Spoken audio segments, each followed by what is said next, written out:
And I do believe that we have rotten politics, and I'm not using that as an exaggeration. Hey everyone and welcome. In this video we have a look at Princess Harry and his husband, the Z-list gold digger himself, Meghan Markle.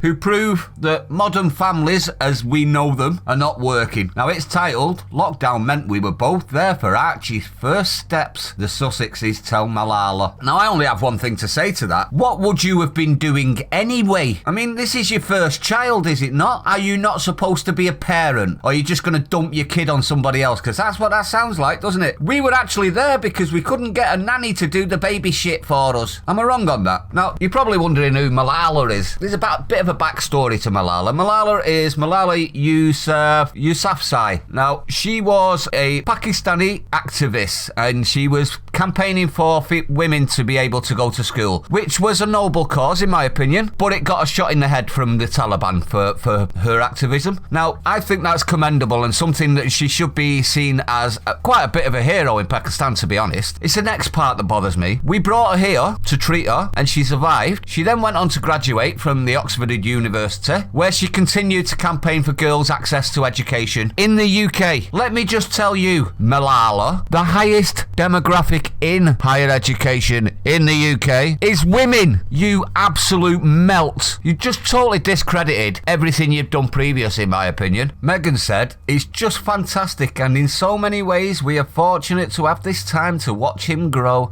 In the absence of Lurgy, we would have been travelling and working more externally and we'd have missed a lot of those moments. Stay with your kid then. Harry added, these are really special moments, but we have been working really hard. Not at being a parent, you haven't. I actually think it's neglected when stars and entitled people dump the kids onto somebody else. I think it does the kid no favours whatsoever, even if the parents are thick as pig shit like they are. Now, what the ex-royal and the crap star said is, we do take it for granted, and it is a privilege, but every single person, every single child, every single young person needs an education. Did you say that when the working class white boys have been failing for the last 2 or 3 decades? There's only 13% of them go to school at all. But you're saying nothing about them, are you ginger bollock? Yeah, exactly.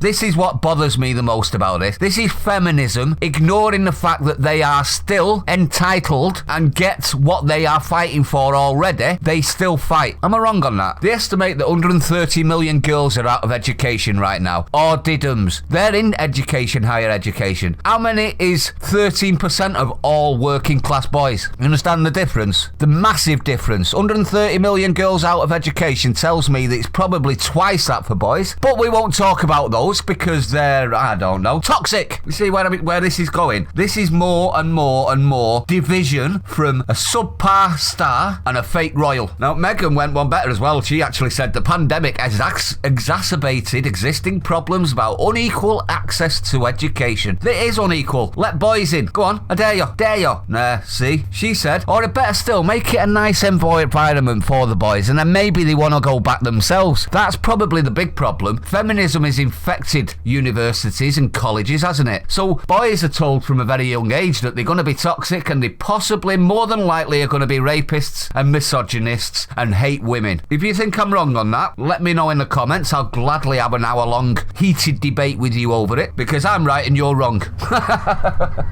Now, she also says she thinks there's no greater time for us all to acknowledge that with everything else happening with Lurgy on International Day of the Girl, for each of us to make a commitment to that, yes, the layers upon layers that are happening in this context of Lurgy are immense, but all it has done is add on top of the problems that already existed. No, what you actually mean by that, Meghan, you full of crap star, is you're piling Lurgy onto all of your other virtue signalling SJW issues. Am I wrong on that one? I didn't think so, Meghan. You know for a fact you just want to pile this on top as well. Let's put them all together, and then you can't give us one without giving them us all. Well, don't get any, in my opinion. Don't get a single thing. Stop flapping your lips. Stop crying about being trolled when you're putting out stupid comments like this. It makes you look like a fool, and everybody else look like they're just telling you you're a fool. That's not trolling, that's criticism. criticism that's well-founded. But let me know what you think, everyone. I'd like to know your opinion on this one. Do you think the ginger bollock's done it again? Do you think he's just spouting the same her words out of his arsehole, sorry, mouth? Because that's what it looks like, doesn't it?